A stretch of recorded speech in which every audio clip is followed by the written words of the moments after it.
Subscribe करिए rising Uttar Pradesh को और दबाइए इस बेल आइकन को ताकि आप पाए यूपी की न्यूज अपने मोबाइल पर सबसे पहले।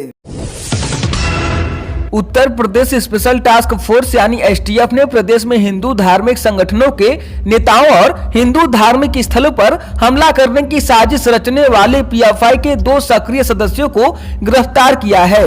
केरल के रहने वाले दोनों सदस्यों में एक असद बदरुद्दीन और दूसरा फिरोज खान के रूप में हुई है।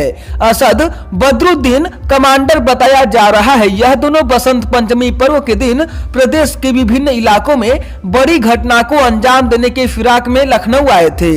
अपर पुलिस महानिदेशक कानून व्यवस्था प्रशांत कुमार ने बताया कि 17 फरवरी को पीएफआई का स्थापना दिवस है। इससे पहले प्रदेश में हिंदूवादी संगठन या धार्मिक स्थलों पर हमला करने की साजिश की गई थी। खुफिया एजेंसियों की सूचना पर केरल से लखनऊ पहुंचे दोनों को कुकरेल बंधे के पास से गिरफ्तार कर लिया गया है, जिनसे एसटीएफ की टीम अन्य एजेंसियां पूछताछ कर रही हैं।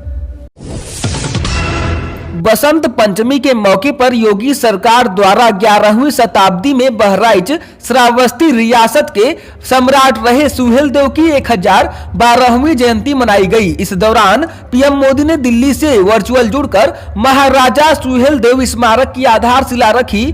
इससे पहले मुख्यमंत्री योगी ने स्मारक निर्माण के लिए भूमि पूजन किया। इस मौके पर मुख्यमंत्री योगी आदित्यनाथ ने कहा कि 1000 वर्ष के बाद महाराजा सुहेलदेव का स्मरण पहली बार किसी सरकार के द्वारा हुआ है। सीएम ने कहा कि जहां कहीं भी देश के वीरों की स्मृति होगी, उनका सरकार विकास करेगी। पीएम मोदी ने महाराजा सुहेलदेव के स्मारक का शिलान्यास किया। 26 मिनट के अपने भाषण के संबोधन में पीएम मोदी ने 7 बार सुहेलदेव की वीरगाथा का गुणगान किया। इसके अपने मायने हैं। दरअसल पीएम मोदी ने यूपी में विधानसभा चुनाव से पहले राजभर और पासी जातियों को साधने की कोशिश की है। इन दोनों जातियों का पूर्वांचल की 50 सीटों पर खासा प्रभाव है और दोनों ही महाराजा सुहेलदेव को अपना वंशज होने का अधिकार जताती है। राजनीति के जानकारों का कहना है कि यह जयंती मनाकर भाजपा ने राजभर वर्ग को बड़ा संदेश देने का काम किया है। सरकार और बीजेपी संगठन यह चाहता है कि किसी जाति के वोट बैंक पर किसी अन्य दल का एकाधिकार न होने पाए। इसी जाति बंधन को तोड़ने के लिए पीएम मोदी ने यह प्रयास किया। लेकिन क्या बीजेपी पार्टी पूर्वांचल के 14 जिलों में 22 विधानसभा सीटों के वोट बैंक में अपनी मजबूती बरकरार रख पाएगी?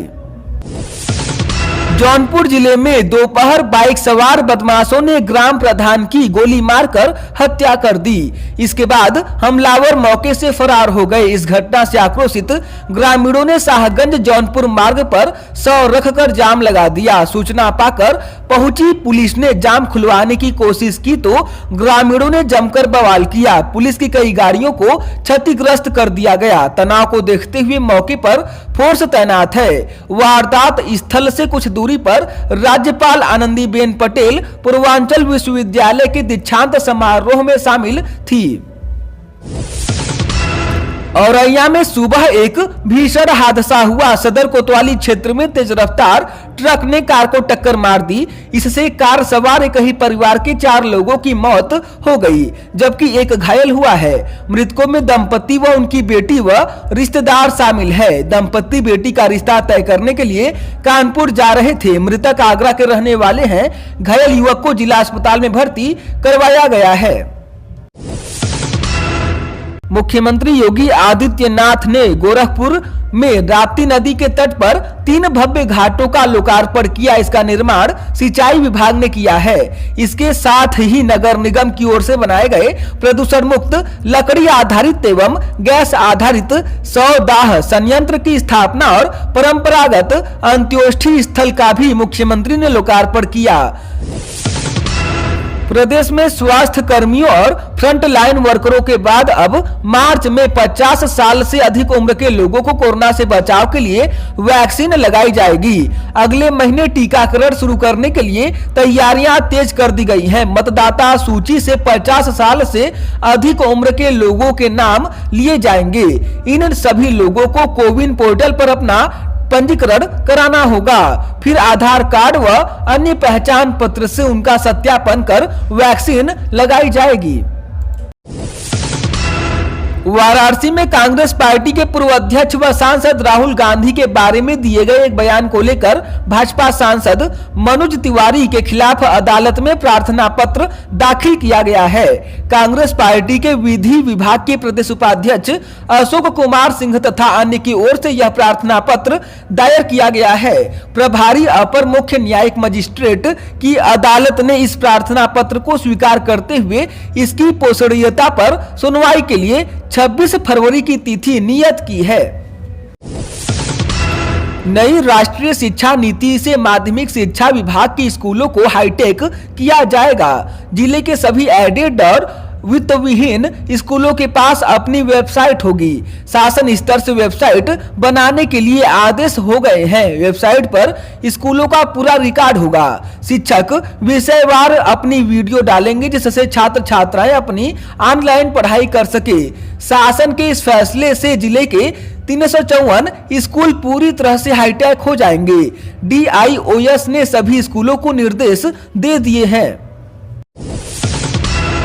प्रदेश में ऑनर किलिंग का एक और चौंकाने वाला मामला सामने आया है, जहां परिवार ने पैसे देकर अपनी ही बेटी को जिंदा जलवा दिया। मामला संत कबीर नगर का है और युवती के परिजन उसके दूसरे धर्म के व्यक्ति से प्रेम संबंध के वजह से नाराज थे। इस मामले में पुलिस ने पीड़िता के पिता, भाई, बहनोई और एक अन्य व्यक्ति को गिरफ्तार किया है। पुलिस के अनुसार परिवार ने युवती की हत्या कराने का काम एक कॉन्ट्रैक्ट किलर वरुण तिवारी को दिया था। इसके लिए उसे 1.5 लाख रुपए दिए गए थे। परिवार ने यह कदम युवती के मुस्लिम व्यक्ति के साथ संबंध होने के चलते उठाया है।